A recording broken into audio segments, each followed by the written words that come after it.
We're gonna do an upper body workout with NFL linebacker Jan Johnson, and we're gonna start right now. What are you doing? You're such a Could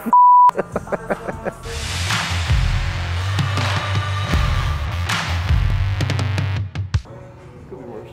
I think immediately you saved me as a rookie.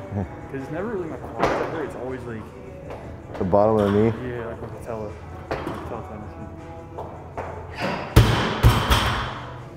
So we're gonna start off, Jan's gonna hit 6 doubles of split jerk. The whole goal here is that, one, to wake up his nervous system so he gets a little bit more explosive. He had a tough leg workout yesterday. He had a PR on his clean, and he's dealing with a lot of fatigue from that. So today, we're gonna try and hammer some big split jerks, 6 doubles, wake everything up so he starts to get moving. He gets his upper back to wake up a little bit more, and then we're gonna head into some heavier bench presses. So we're doing 6 doubles. Maybe he'll hit 170 today, we'll see.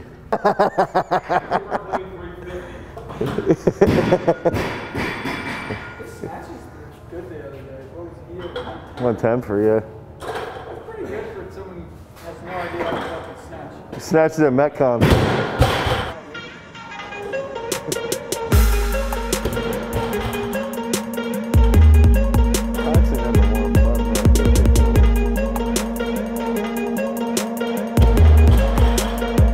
Split jerk's like the fastest lift that you can do based off of what you're going to see with force plates, how quickly they react. I also think it helps with a counter movement, and a lot of linebackers especially, they're always going to play in like that quarter squat position, so it's going to help him react a little bit quicker. And also just learning how to apply a lot of force into the bar, it's going to help him learn how to apply force from his legs into his hands when he's out on the field. So it's an easy movement, and I also think it carries over really well to how hard you can hit. If you have a really rapid rate of coordination, you're gonna smash people. So it's gonna carry over really well to that. And it's also gonna help you make reads quicker and react quick to those reads. So I think it's one of the best exercises that any football player could be doing. I don't know, they just sent me,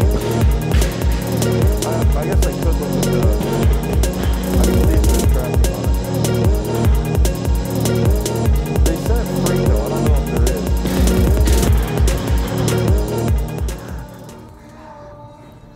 What we have here is the Mayhem King. He's the king of mayhem. Read it and weep. See, so Jan, when he first started, was pathetically weak. He could barely clean 260 pounds. And now yesterday he hit... How much can you clean? Yesterday he hit 374, and I think a lot of that he can attribute to training with the world's best Olympic weightlifters, Jake Horse, Haley Reichert, so that he can actually see how technique is supposed to look and then apply that to his actual movement. Good job, Jan. Thanks.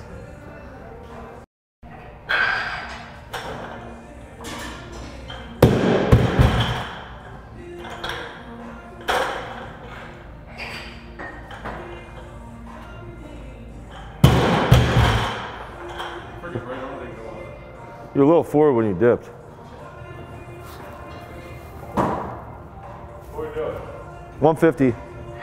Football's a technical sport, and the better your technique is, the better you're going to be on the field. And something like this, where you're moving a lot of weight really, really fast, you have to have good technique. So you've got to coordinate really, really effectively. And I think that's one of the biggest problems with college coaches, college strength coaches, is that they're ignoring the technical aspect behind the game, and they're ignoring the technical things that you can do in the weight room to improve that carryover to the football field. So I don't know why that is, but that's one of the biggest aspects behind the split jerk. Is it's really technical, but you learn how to move heavyweight fast, and when you can move heavyweight fast, you're going to be a better football player.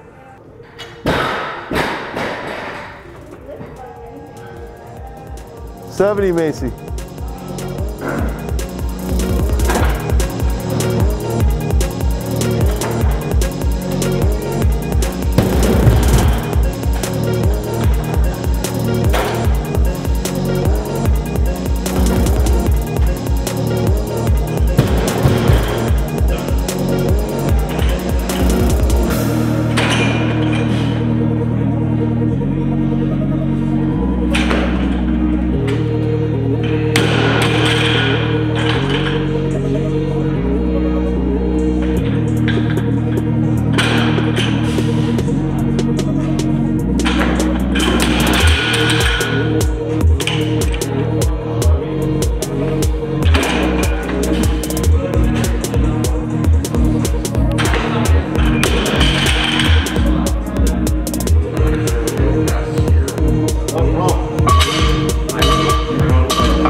So a lot of people think the bench press might be overrated, but if you can think about, if you got your linebackers, you got your running backs doing, doing O lifts, they're doing back squats, they're doing front squats, they're doing single leg squats. Now they've got that strength, and if you can think about a linebacker or a running back, you're going to have a lot of positions of elbow extension, right? So if you're throwing a stiff arm, or if you're a linebacker, you're going to be taking on a blocker here, and you got to fill the gap over here. So you have to extend.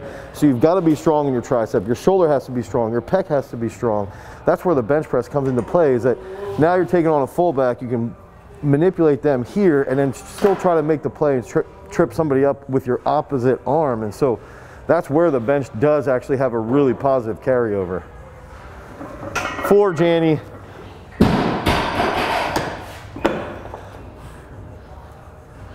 1, 2, 3.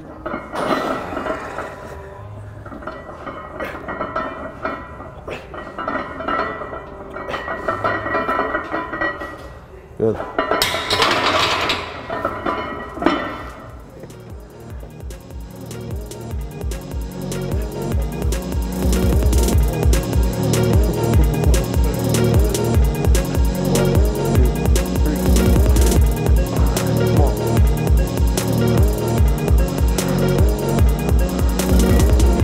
Nine. 12 to 15. Did you not say that? As many as you can. As many as I can. 29. Jan, do you think you would have been a 3-time state champ if you trained with me? I think I would have been a 3-time state champ if I didn't get taken down with 10 seconds left. Because the kid I beat for 3rd is the kid I would have wrestled in the semis. 1, 2, 3.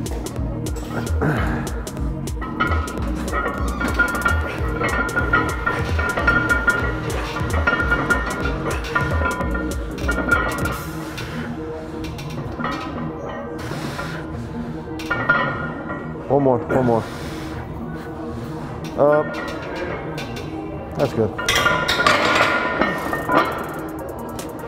9. 90.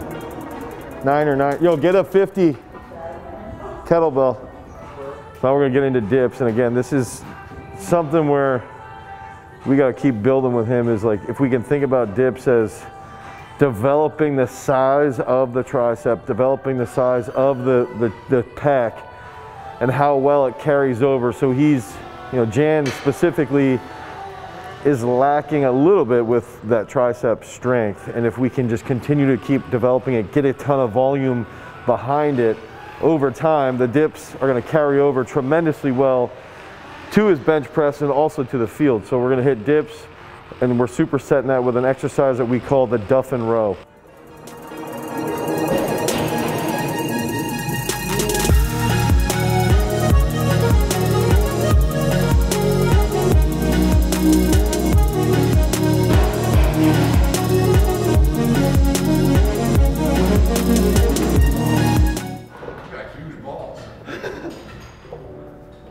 Only one. I mean, if it's But hey, big, that's enough. you only need one.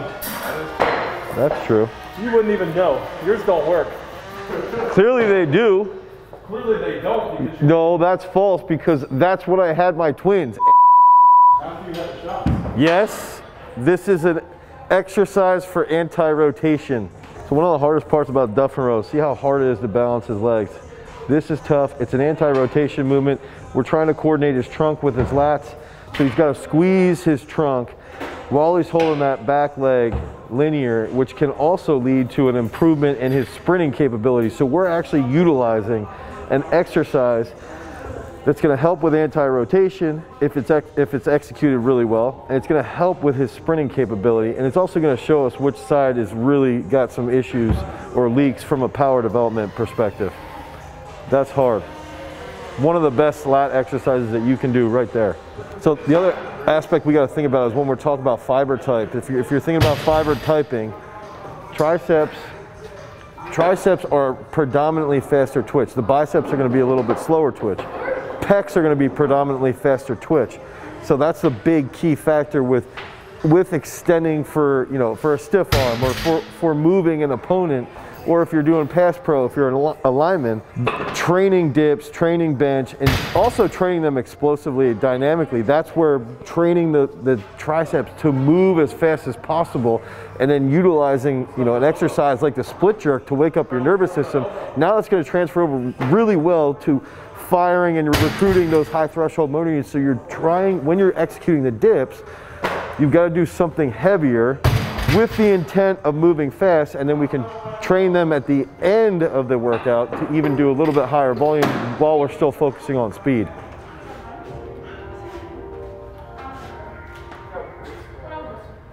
That was way better there.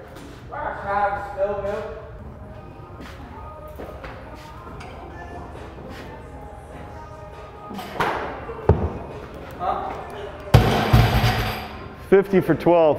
That was a lot better. Duff and rows are awesome. Now we're going to finish off. We're going to hit 2 sets of 17 clap push-ups and then 2 sets of meadow swings. And the big thing I like to see here is now we're at the end of the workout. So they're fatigued, right? Jan's tired, Brandon's tired, they're fatigued, but we still need to put out a lot of force. We still got to be explosive at the end of the workout. So that's why I like having those clap push-ups in there. It's going to increase some fatigue. They still have to coordinate rapidly, just like it would be in that 4th quarter. And then we use the meadow swings. I love using the meadow swings to hit rear delts, to hit that upper back, to hit the traps a little bit of the rhomboid. And that's gonna help them when they're locking out overhead, when they're catching a clean, whatever it might be. Just having that shoulder stability transfers really well for linebackers because they're taking a beating, they're hitting all the time, and it's something that can tend to get banged up is their shoulders. So we're gonna hit 2 sets of 40, meadow swings, 2 sets of 17, clap push-ups, and then they're done.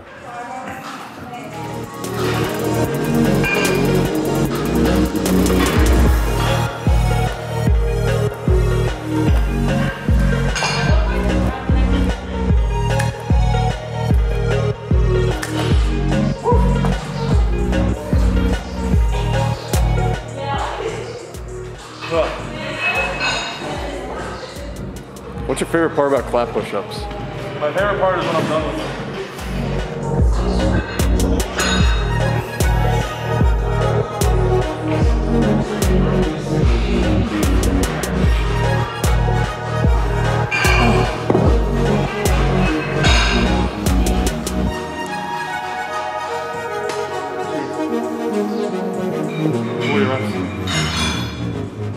Gets a good pump. Should have just been lifting outside all day today instead of inside. Moved everything right here on the turf. That's what would happen if I was in charge. So we'll probably see if we can do that next time it's nice out. But it's not snowing. So if you want this entire workout for free, you can click on the link down below, put your email in, and you'll get this entire upper body workout. If you want more videos about upper body training, if you want more videos about football training, click on this card right here. Until next time, guys, peace.